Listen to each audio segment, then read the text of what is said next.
एक बार की बात है, एक बहुत बड़ा नेता एक साधु के छोटे से आश्रम में गया, क्योंकि उसने बहुत सुना था उस साधु के बारे में और उसके मन में आया कि मैं एक बार जाकर के देखता हूं कि लोग इतनी तारीफ क्यों करते हैं उसकी। तो जब वो उस आश्रम में गया तो वहां पर एक छोटा सा कमरा था जहां पर एक कालीन बिछा हुआ था। वहां पर कुछ लोग बैठे हुए थे नीचे और साधु जी सामने बैठे हुए थे। कुछ सवाल जवाब चल रहा था। तो जैसे ही वो अंदर गया, वो अकेला नहीं था, उसके साथ में 4 बॉडीगार्ड्स भी थे और उसको ये आदत थी कि जहां पर भी वो जाता था लोग अपनी जगह से खड़े हो जाते थे, उसकी तरफ देखते थे, हाथ जोड़ते थे, अपना सर झुकाते थे। लेकिन यहां पर ऐसा कुछ भी नहीं हुआ। साधु ने उसकी तरफ देखा तक नहीं, क्योंकि वो साधु किसी के सवाल का जवाब दे रहे थे। लेकिन नेता को इस बात पे गुस्सा आ गया। नेता को लगा कि ये मेरी बेइज्जती है। तो उस नेता ने साधु की बात को बीच में ही काटते हुए थोड़ा गुस्से से कहा, मैं आपसे कुछ कहना चाहता हूं। साधु ने उसकी तरफ देखा और बोले, आप थोड़ी देर रुकिए, पहले मैं इनके सवाल का जवाब दे लूं, उसके बाद में मैं आपसे बात करूंगा। तब तक अगर आप चाहें तो आप बैठ सकते हैं। बस साधु का इतना कहने की देर थी। नेता का चेहरा गुस्से से लाल हो गया और फिर उसने अपना सारा गुस्सा उस साधु के ऊपर निकाल दिया। अभी तक वो नेता बहुत ही तमीज से बात कर रहा था, यानी कि आप कह करके बात कर रहा था। अब वो तू तड़ाक पे उतर आया। नेता ने उस साधु को कहा, तुझे पता भी है मैं कौन हूं और तू किससे बात कर रहा है? साधु ने उसकी तरफ देखा और कहा, मुझे इससे कोई फर्क नहीं पड़ता कि आप कौन हैं, लेकिन आप जो कोई भी है, अगर आप चाहते हैं कि मैं आपके सवाल का जवाब दूं या आपसे बात करूं तो आपको कुछ देर रुकना होगा।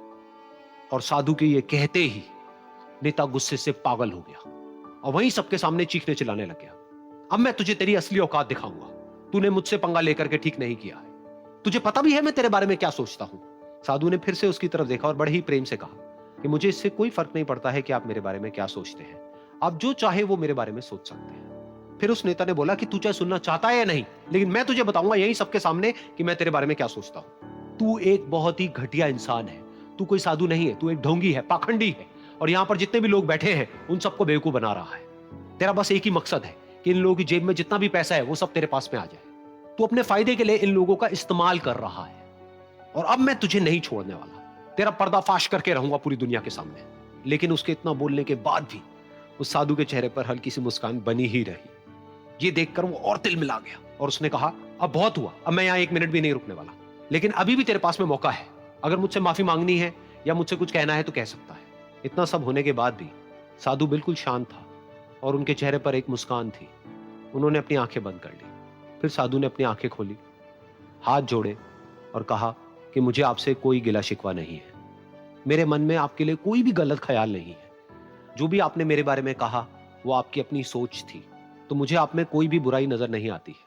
मुझे आप एक बहुत ही भले इंसान लगते हैं।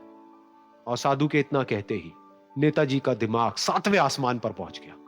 उनके चेहरे पर एक अजीब सी खुशी थी, क्योंकि उस साधु ने वही कहा जो बाकी सब लोग उस नेता को कहते हैं।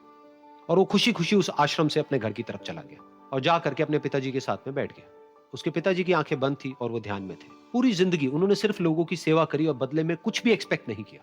तो थोड़ी देर बाद जब उन्होंने अपनी आंखें खोली और देखा अपने बेटे को अपने साथ बैठे हुए, तो उनके बेटे के चेहरे पर आज एक अजीब सी खुशी थी जो आज से पहले उन्होंने कभी नहीं देखी थी। फिर उसने एक एक करके सब कुछ बताया कि आज क्या हुआ, किस तरह से वो आश्रम गया, वहां पर क्या हुआ, उसने क्या कहा, उन्होंने क्या कहा। तो जब इसके पिताजी ने पूरी बात सुनी तो थोड़ा सा मुस्कुराए और अपने बेटे को देख करके बोले कि उन्होंने तुम्हारी तारीफ नहीं करी है, क्योंकि उन्होंने वो नहीं कहा कि जो तुम हो, उन्होंने वो कहा कि जो वो खुद है।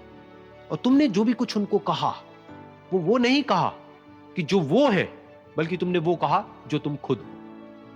यही बात वेदों में भी कही गई है, यथा दृष्टि तथा सृष्टि। ये दुनिया तुम्हें वैसी नहीं दिखती है जैसी कि ये दुनिया है। ये दुनिया तुम्हें वैसी दिखती है जैसे तुम खुद हो।